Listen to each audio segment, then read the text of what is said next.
Galatooma. Asham alaaman isaa namni xinnaa guddaa jaarsaaf jaarti. Kabajamtoota daawwattoota televezyiinii Faanaa kun Riittaa Shoodha. Har'as duubatti sin deebisnee akka godina Shawaa Bahaatti hawwisoowwan beekamtii fi artistoota hedduu aartii Oromoo kanaaf gumaachan keessaa Jiituu fi Odaa Nabeen ni yaadatamu. Har'as weellisaa tokko Odaa Nabee gaafa yaadannu keessumattuu sirba aadaa Karrayyuu sirbuudhaan kan beekamudha. Tasfaayee Mabraatu. Mee Odaa Nabee irraa qabee ammaan tana baandii urjii Adaamaa keessatti argama. Deemsi hanga har'aatti inni aartii keessatti dabarse maal fakkaata kan jedhu kana ni ilaalla. Qopheessaaf dhiyeessaa Riittaa Taaddalaa gamoo ogummaa daayirektingii fi istiidiyoo mara to'achuudhaan Nimoonaa Riittaan na faana tura. Kaameeraa Nabtsaa Girmaa ogeessota istiidiyoo kanneen biroo waliin isin faana tura. Kan akkanatti na bareeche suufiiwwan babbareedoo biyya Tarkiidhaa fiduun kan beekamu magaalaa Adaamaatti kan argamu Abbukkii Pirootokool guddaa galateeffannaani. Na faana bu'aa.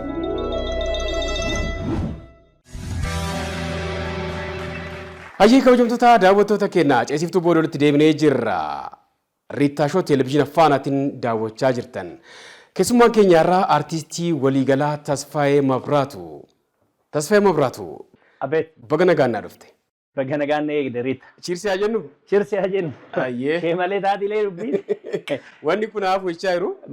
Lakki homaan ta'u. Sagalee laafisa. Maaliif akka ta'eetta chiirsiin kun amma walitti bu'uu fakkaatee jira jechaa jiru waan ta'eef. Akkasii. Kanaaf Oromoon walitti hin bu'ee jira waan ta'eef. Jaalala ibsa godhi lakki walitti hin bu'u. Hayyee. Tasbish. Waan ajaa'ibu keessaa Tasfaayee Mabraatuu fi weellisaa Geetaachoo Hayilamaaraam hin dulloomanii isin hin jedhu.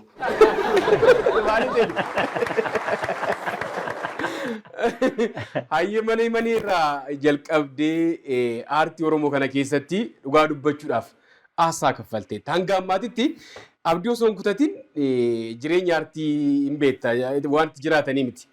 More of sacrifice yookaan immoo aarsaa kaffaltee kan keessa jiraatudha. Egaa Tasfaayee Mabraatu hawwisoo Odaa Nabeetirraa jalqabee hanga ammaatitti aartii Oromoo kana keessatti hojjechaa jirta. Yeroodhaa yerootti kilipiiwwan garaagaraa hojjechuudhaan illee abdeet yookaan yeroo wajjin deemuudhaan isin beekamta.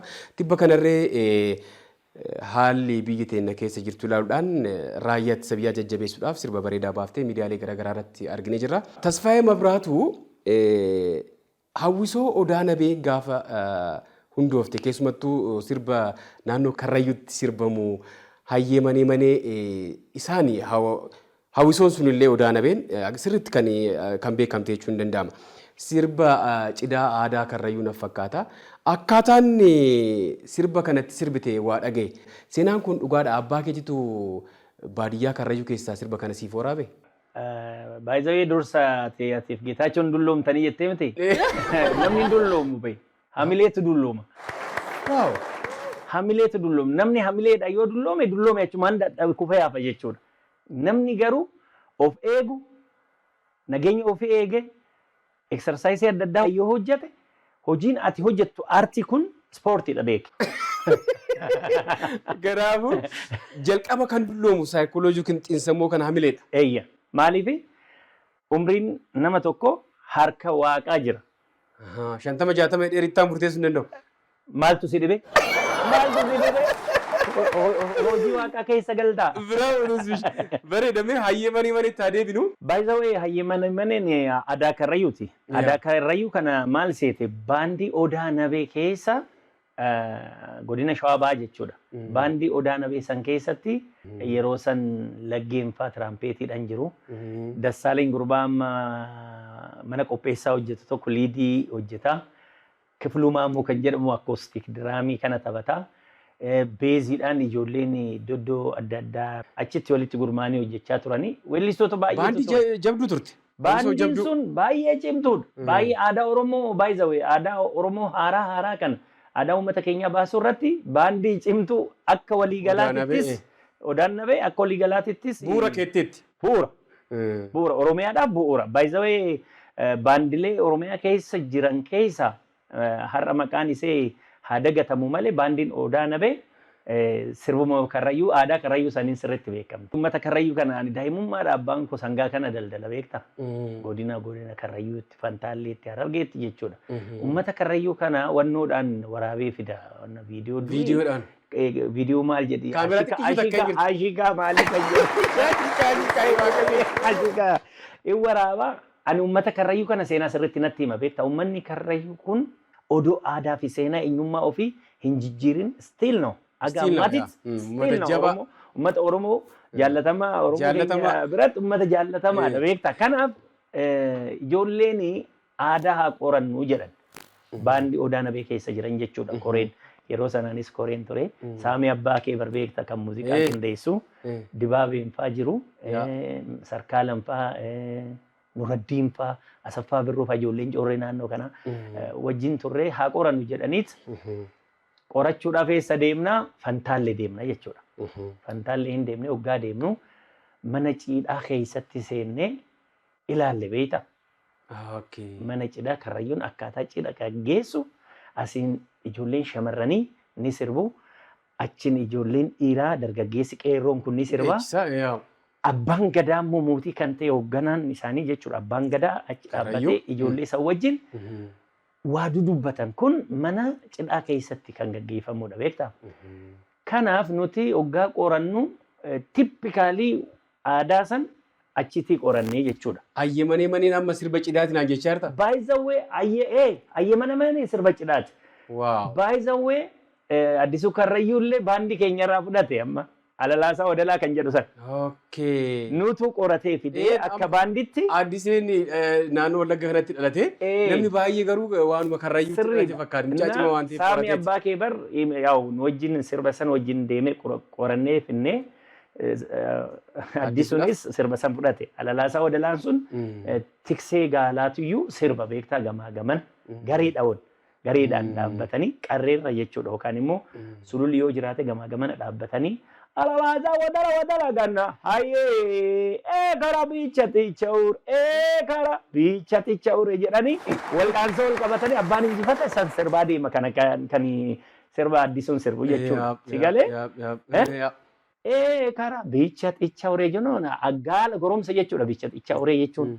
Nyarqooleen kun maanni? Naa yemayyinnee maneen sun sirba cidhaa san keessatti sirbama sirba cidhaati. Achitti ijoolleedhaaf fidaniitoo meenyutu qabata jedhanii nu dorgomsiisan. Weellistoota gara nama 8 jira. Hin dorgomne maruma sirba Karrayyuu dhufe akkuma jiru nan liqimse beektaa. Liqimsite akka ajaa'iba liqimsite. Mee ayyemanee manee kana yoo qulqullina bareedaatiin kan argannu yoo ta'e daawwattoota keenyaaf sirba kana ni affeerra. Yoo ta'u baate immoo hojiiwwan hedduu qabda waan ta'eef isa affeerree daawwattoonni keenya erga bohaaran booda walitti adeemne. Hin danda'amu.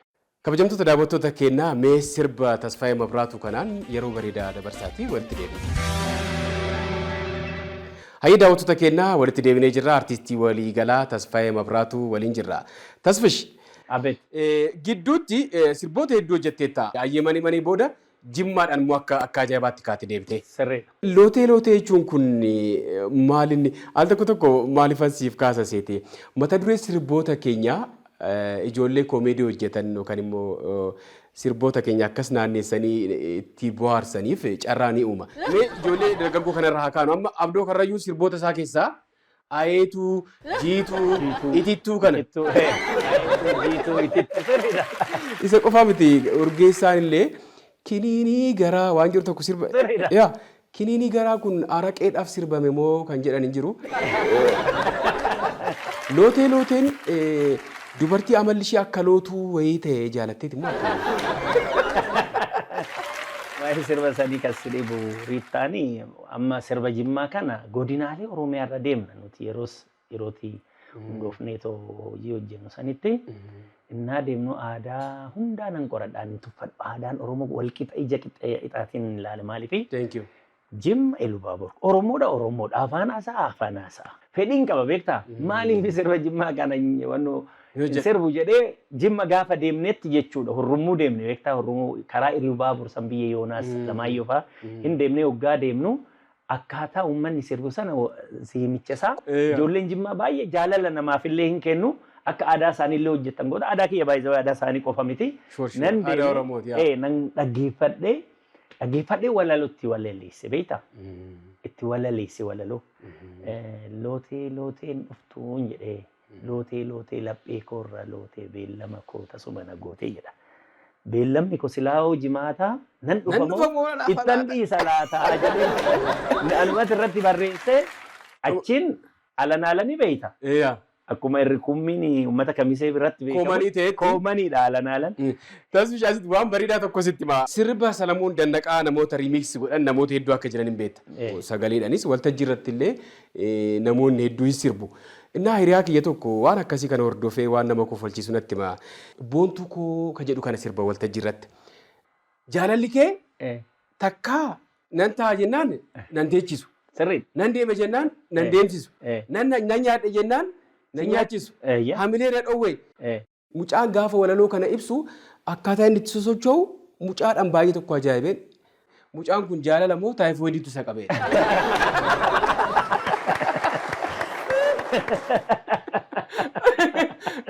Sirba Jimmaa kana irratti sochiin kee baay'ee bareedaadha. Kiliippiin jamana sanitti nan beeka waan ta'eef kiliippii baay'ee bareedaadha.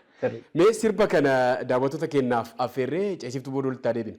Hin danda'amu. Kabajamtoota daawwattoota keenyaa sirba Tasfaayee Mabraatu kanaan bu'aaraatii walitti deebina. Ammas Riittaa Shoo televezyiina Faanaatiin daawwachaa jirti. Hayya daawwattoota keenyaa walitti deebinee jirra. Artiistii waliigalaa Tasfaayee Mabraatu waliin jirra. Tasfish ga'umsa waltajjii keetti tokko kaasuu barbaada. Ati artiistii Oromoo qofa osoo hin ta'in artiistii Oromoo biyyaaf hojjetudha. Afaan garaagaraatiin waa'ee dhimma Oromoo kana sirbita. Gidduudhuma kana raayyaa ittisa biyyaaf na fakkaata koonsartii qophaa'e irratti sirbitaa ijoollees jala sagalee fudhanu kan dabaalan Fayyisaa Hamaa fi eenyuuf tokkos jala fuudhu. Fayyisaa Hamaa fi kan sirba Shawaati. Sirba Moosisaa. Moosisaani daawwattoonni keenya daayirektarri kiyya Limoonaan hin mul'isa. Gaafa ati sirbitu biilee sirbitan na fakkaata. Biileedha. Moosisaan kun bilbila akkas qabatee sirraa fuudha. Amma tokkotu naa bilbilee Riittaa Tasfish waltajjii sirbaa jira.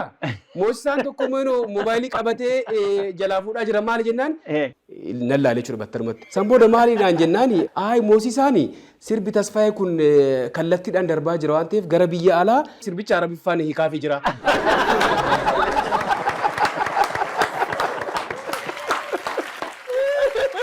Moosisaan kallattiidhumaan biyya Arabaatitti sirba Tasfaayee hiikaa jira. By the way, namni aartii kun anumtu odoon sirbaa jiru bilbilama beektaa? Yoon kaafne hojiitu staakisi jalaa godha. Biddeen kana amma laal amma kaameraan tun immoo nama qabdi beekta. Kaameraan immoo nama qabdi. By the way wanta hamaan goone. Deebii gaarii isin hin deebisne? Deebii gaarii deebiste. Aartii jechuun kanuma. Kanuma. Isumaatii jechuu kana. Maaliif odoote nama gammachiisu jechi kee amma jechoonni muka jedhan jiru. Jechoonni akka dammaaf bulbulatti yaa'an jiru. Kee kun amma bulbula jechuudha. Namichi itti gammada. By the way namni itti mirqaana. Akka ajaa'ibaatti tolee itti ta'ee jira. Normaalii waan akkasii kun uumamuun isaa hojii aartii keessatti anaan na gammachiisa. Mudannoodhas akkasitti taasifnee akka itti bu'aarullee ni godha waan ta'eef. Mee waltajjii irratti waan hojjettee kun bareeda waan ta'eef isa affeerree walitti adeemna. Kabajamtoota daawwattoota keenyaa sirba Tasfaayee Mabraatu kanaan bu'aaraatii walitti deebina. Hayya daawwattoota keenyaa walitti deebinee jirra. Riittaa Shoo televezyiina Faanaatiin daawwachaa jirtan.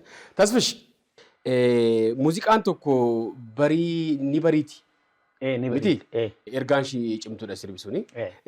Akkaataa sirbi sun itti hojjetame namoonni natti himanii turanii bara hamaa sanii wayyaaniin akka ajaa'ibaa artistoota kana ni hordoftiin beekama. Waltajjii guddaa tokko irratti sirba osoo sirbaa jirtu agaaziin kun akka ajaa'ibaa kana si marsee jedhan. San booda sirbaan biraa sirbaa jirtaa gidduutti agaazii kana ilaalte wanta sirba wajjin walitti hin dhufne ni bariitii dhuma jettedhan. Jarri bakkuma baandiin jiru shokookii keenya hordofanii baay'isawee. Artistoota Oromoo kan baandii Oromoo kana shokookii hordofti jarri. Ani aareetu man waltajjiidhuma san dhiisee bakka callisee ni bariitii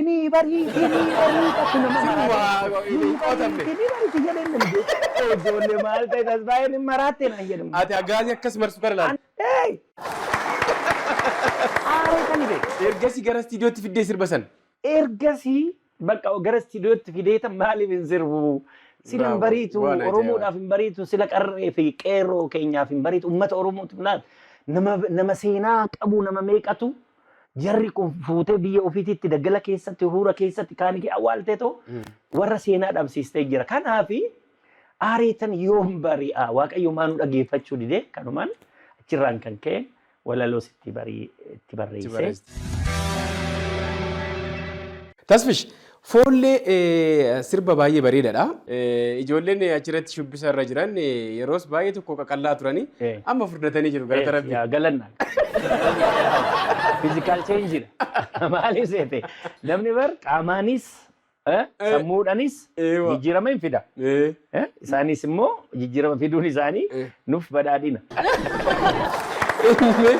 Cuuphanni maalinni cuuphata nyaatamu akkas jetta. Cuuphata jechuun achirra jira bara amma fa'a. Argee jiraan waa damma wayiitu akkasii. Cuuphata jechuun cuuphata ilee baqaa argitee dhadhaa baqe. Dhadhaa baqe argitee akkanatti kaasaniit okkoteedhaan bassanii dhadhaa baqee san kan akka wannu. Annabaabaroo wayii irratti kaasa. Annabaabaroo miti isa mulmulii jedhamtiin ishee irratti akkanatti irratti facaasan. Cuuphata jedhama amma dhadhaan sun sigabaan cuuphata nyaata jedhamee sirbama sila. Ani yeroo san lakkisii ajjeesanii wayyaaneen cuuphata nyaata Oromoo ati ciistee mana kee keessatti duuta kan jedhuun itti godheen waltajjii irratti sirba. Marsaa jalqabaa kanaatti murree marsaa lammaffaa irratti turtii bareedaa gaaffilee xiinsammuu si gaafadha. Gaarii. Hayyee kabajamtoota daawwattoota keenyaa foollee kana itti bohaaraatii walitti deebina.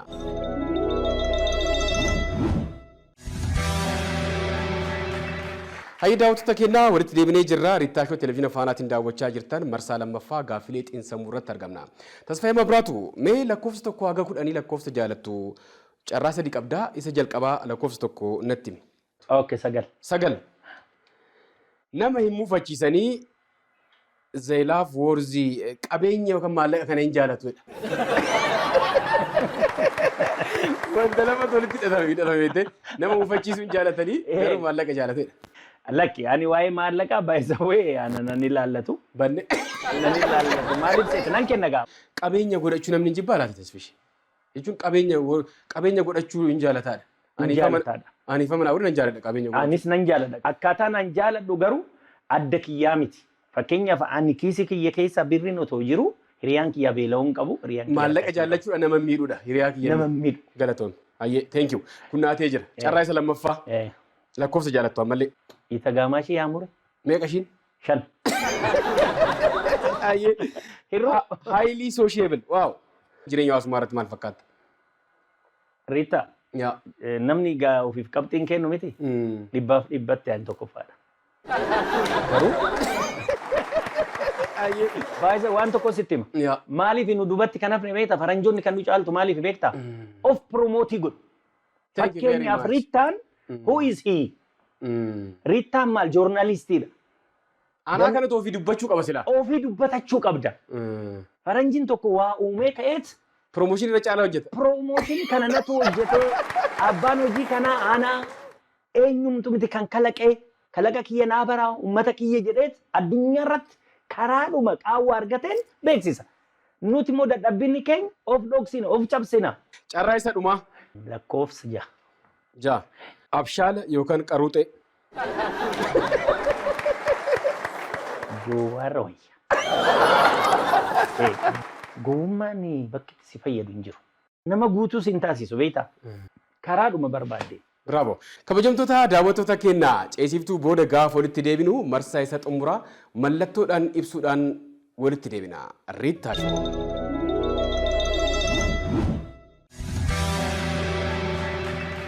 Hayyee daawwattoota keenyaa ceesiftuu booda walitti deebinee jirra marsaa isa xumuraa marsaa sadaffaa mallattoodhaan ibsuu irratti argamna. Tasfaayee Mabraatu. Wayye. Suuraa isa jalqabaa ilaaluuf jennu waan ta'eef fuula kee garanatti naannessi. Kompiitar.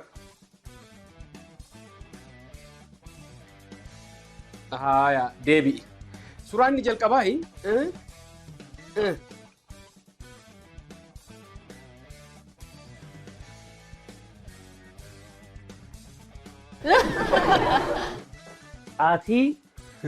Ati bor irriba irraa kaatee qaama kee mataa kee sirreeffattee jechuma takka mallattitti isa waan nuti meeshaadhuma sanaa ibsita. Maal ishiin? Mataa sirreeffee boraatirra. Boraati maal? Boraati karrayyuu. Boraati karrayyuu. Suuraa isa lammaffaa ilaaluuf jenna fuula kee tarnirfees garnatti ammas. Okay. Kompiitar. Hayyee deebi'i.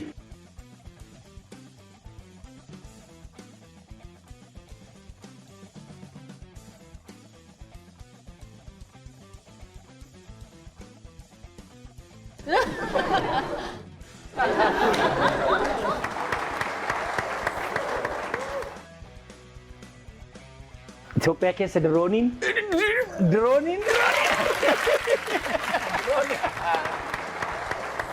Suuraa isa xumuraa ilaaluuf jenna waan ta'eef tarnirfees. Okay. Kompiitar. Deebi'i.